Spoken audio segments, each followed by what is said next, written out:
এটা কি সামুদ্রিক মাছ না? সামুদ্রিক মাছ এটা। আসসালামু আলাইকুম। ইলিশের দাম কি কমলো? দাদাদের তো ইলিশ দিলাম না। ইলিশের দামের কি অবস্থা একটু দেখি। এটা ছোট ইলিশ না?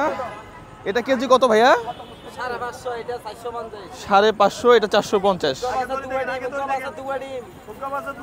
এগুলো তো বাড়তি ইলিশ মনে হয়। হ্যাঁ আচ্ছা, হ্যাঁ তেল হবে স্বাদও হবে না?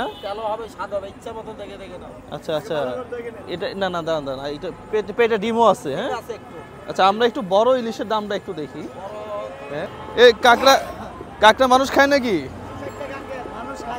খায় না?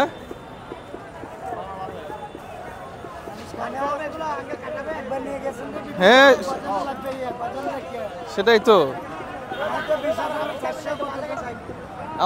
আমার ভিডিও তোমার কাছে চলে গেছে, তাহলে দেখছো কত মানুষ দেখছে? হ্যাঁ ওইটা 50 লক্ষ মানুষ দেখছে। তুমি তো একদিন দেখে স্থির হয়ে আসছো। আচ্ছা হোয়াট এভার, দাম কমছে না বাড়ছে? না আঙ্কেল, চিংড়ি কত করে এগুলা? ভিতরে উপরে মাল সেম? কম নাই? এটা কম নাই? আচ্ছা দেখি দেন তো, এটা এক পাবা দেন এটা।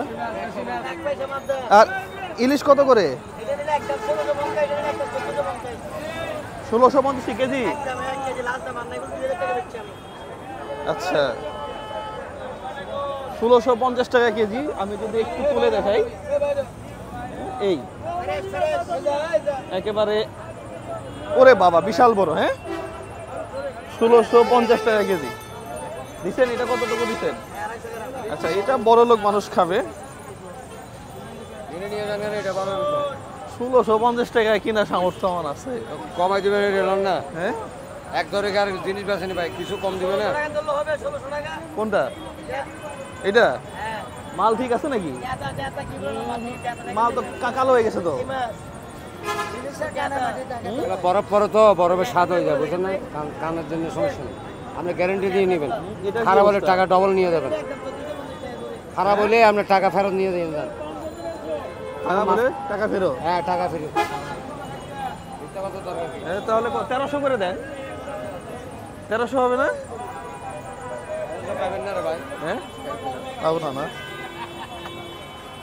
দেখি আর একটু দেখি এদিকে। 60,000 টাকা। 1600 টাকা না? এটা 1600 খুব বেশি বলেন নাই। এটা ওই বাজারে গেলে 2000 টাকা কেজি যাবে। 2000 টাকা ঠিক আছে। এটা ওই বাজারে গেলে 2000 টাকা কেজি যাবে। একটা সিক্রেট কথা যদি বলি আমি, আমাকে এক ভদ্রলোক মেসেজ করছে যে ভাই 1 কেজির নিচে সাইজের যে ইলিশগুলা, এগুলা যেই ভদ্রলোক ইলিশটা নদী থেকে মারে সে বিক্রি করে 350 থেকে 400 টাকা কেজি 1 কেজির নিচে যেগুলা। আর যেগুলো 1 কেজির উপরে আছে সেগুলা ও সর্বোচ্চ 500 টাকা কেজি বিক্রি করে। তাহলে আপনি বোঝেন। এবং যেখানে ইলিশ সবচেয়ে বেশি হয় সেখানকার খবর এটা।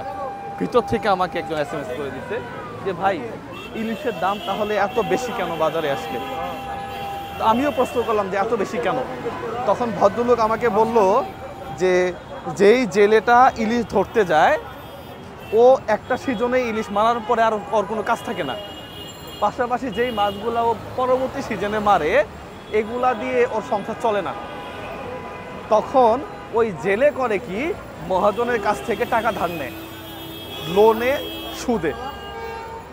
যখন ইলিশের সময় আসে মহাজন করে কি, গলার মধ্যে দেয় পাড়া, টাকা এখনই দে।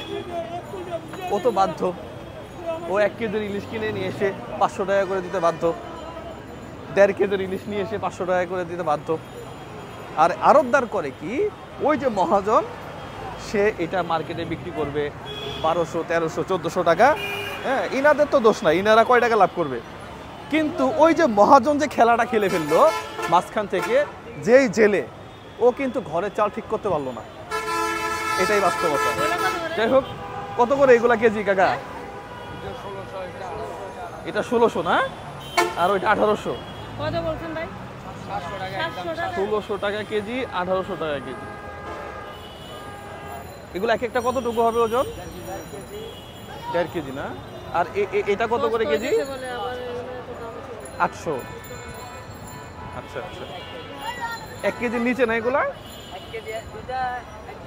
দুইটা 1 কেজি, এগুলো তো অনেক ছোট। এগুলা মনে হয় 1 কেজি না? এগুলা 1 কেজির মতো আর কি। এগুলা কত করে বললেন ভাইয়া? 1600 টাকা কেজি।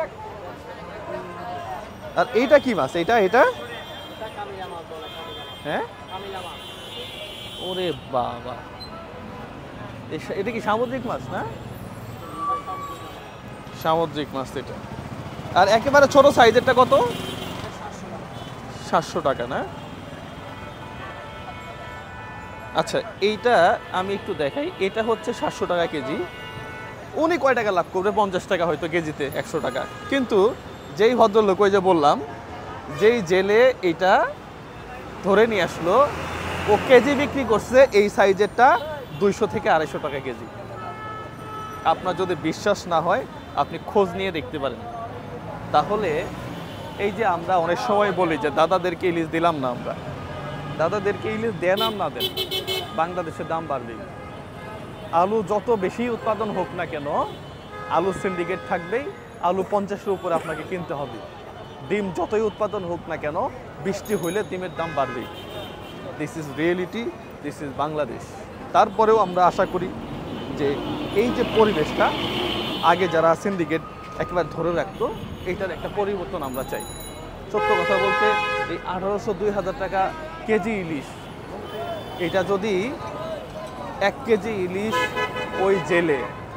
ওই জেলে যদি 1 কেজি ইলিশ, যেটা এখানে 1800 টাকা বিক্রি হচ্ছে, সেটা যদি 1000 টাকা কেজিও বিক্রি করতে পারত, বিশ্বাস করেন ওই জেলে থাকলো বাংলাদেশের ধনী কাতারের যে লোকগুলো আছে ওদের মধ্যে একজন।